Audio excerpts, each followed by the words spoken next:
ये अलग बात है कि आंधी हमारे बस में नहीं, मगर चिराग जलाना तो हमारे अख्तियार में है।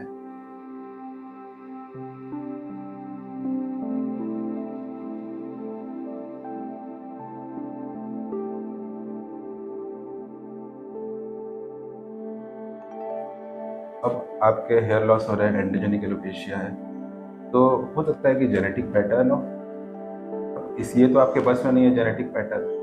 लेकिन कम एज में अगर आप मेडिसिन शुरू कर देंगे तो आप लंबे समय तक बालों को मेंटेन रख सकते हैं, बचा सकते हैं। एक बार थोड़ा बाल ज़्यादा झड़ गए तो उन्हें वापस लाने में ज़्यादा समय लगता है। पर प्रोफाइलेक्टिव ट्रीटमेंट यानी कि झड़े ही नहीं आगे, पहले से ही ट्रीटमेंट शुरू कर दीजिए। अगर आपको ऐसा लगता है कि आपके अंदर जेनेटिक टेंडेंसी है, आपके भाइयों में या फादर में या उनके भाइयों में अगर मेल पैटर्न बाल्डनेस की टेंडेंसी है, तो आपको पहले ही प्रोफाइलेक्टिव ट्रीटमेंट शुरू कर देना चाहिए।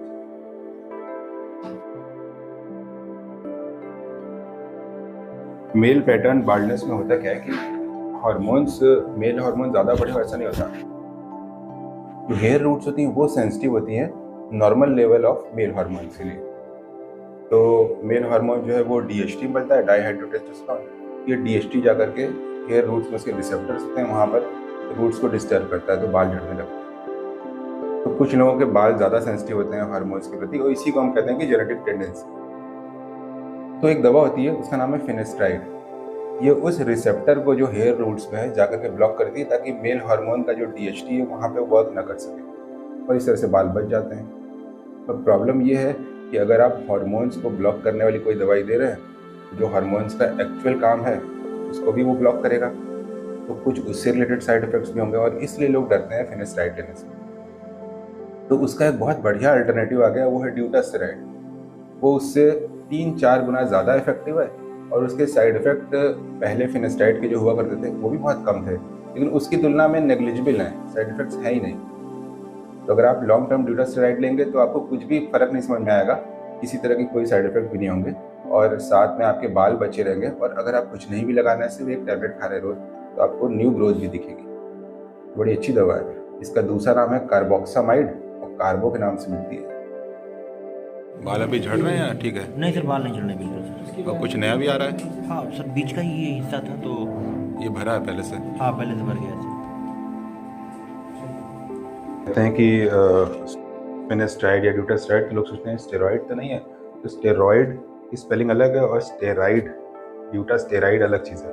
ये 5 अल्फा रिडक्टेज इनहिबिटर होता है, एक तरह का एंजाइम होता है हेयर रूट्स में जिसको ब्लॉक करता है। और जो स्टेरॉइड है वो अलग चीज़ है, वो एक तरह का स्ट्रेस हार्मोन है जो बॉडी में नेचुरली बनता है, और उसकी अलग टैबलेट्स आती हैं, और वो अलग तरह की चीज़ों के लिए एलर्जी के लिए दिए जाते हैं। और जिसमें स्टेराइड लगे, फिनेस्ट्राइड, ड्यूटास्टेराइड, ये एंजाइम इनहिबिटर होते हैं, और ये हेयर के लिए दिए जाते हैं। अच्छा, एकदम ही चिकना था। हाँ सर। इस हिसाब से तो बढ़िया हो गया।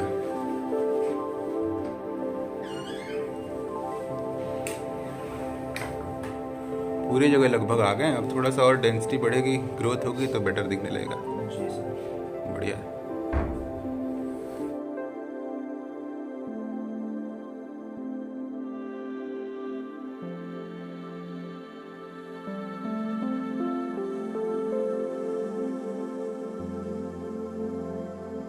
दो चीज़ें बताएंगे बाल की ट्रीटमेंट, एक बहुत पुराने ज़माने का, एक नए ज़माने का। तो सन 1800 की बात है, अमेरिका में एक चीज़ बड़ी वायरल हो गई, और वो था बालों का ऐसा यूनिक ट्रीटमेंट जो कि तुम सोच भी नहीं सकते हो। स्नेक ऑयल, सांप का तेल। और एक वहाँ पर परफॉर्मर्स थे, वो ड्रामा परफॉर्म करते थे। उस ज़माने में फिल्मों का उतना चलन नहीं था, तो ड्रामा परफॉर्मर्स थे जो कि उनका नाम था 7 सुदरलैंड सिस्टर्स।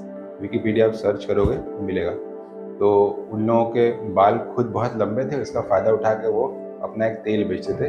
और अभी भी होता है ऐसा कि कई तरह के तेल बेचे जाते हैं, और कहा जाता है कि इससे बाल अच्छे होते हैं। तो स्नेक ऑयल सन 1800 के आसपास की बात है, बड़ा फेमस हुआ था। तीसरी बात ये कि जो सबसे लेटेस्ट दवा है हेयर फॉल के लिए, वो है लिटफ्लो। फाइजर की है, और इसको यूएस एफडीए ने अप्रूव किया है। यूएस एफडीए ने अप्रूव किया मतलब कि दवा 100% काम करती है, क्योंकि बहुत ही स्ट्रिक्ट क्राइटेरिया होते हैं उनके अप्रूवल के। और ये एक जेनस काइनेस इनहिबिटर है जो कि हेयर रूट्स में इन्फ्लेमेशन को कंट्रोल करता है। तो ये अभी तक की सबसे लेटेस्ट दवा है। सुबह 9 बजे से आते हैं। वही उषा गुप्ता के बगल में है सर। हाँ, उषा गुप्ता वाली कॉलोनी में आएंगे तो डॉक्टर तलंग लेन में है।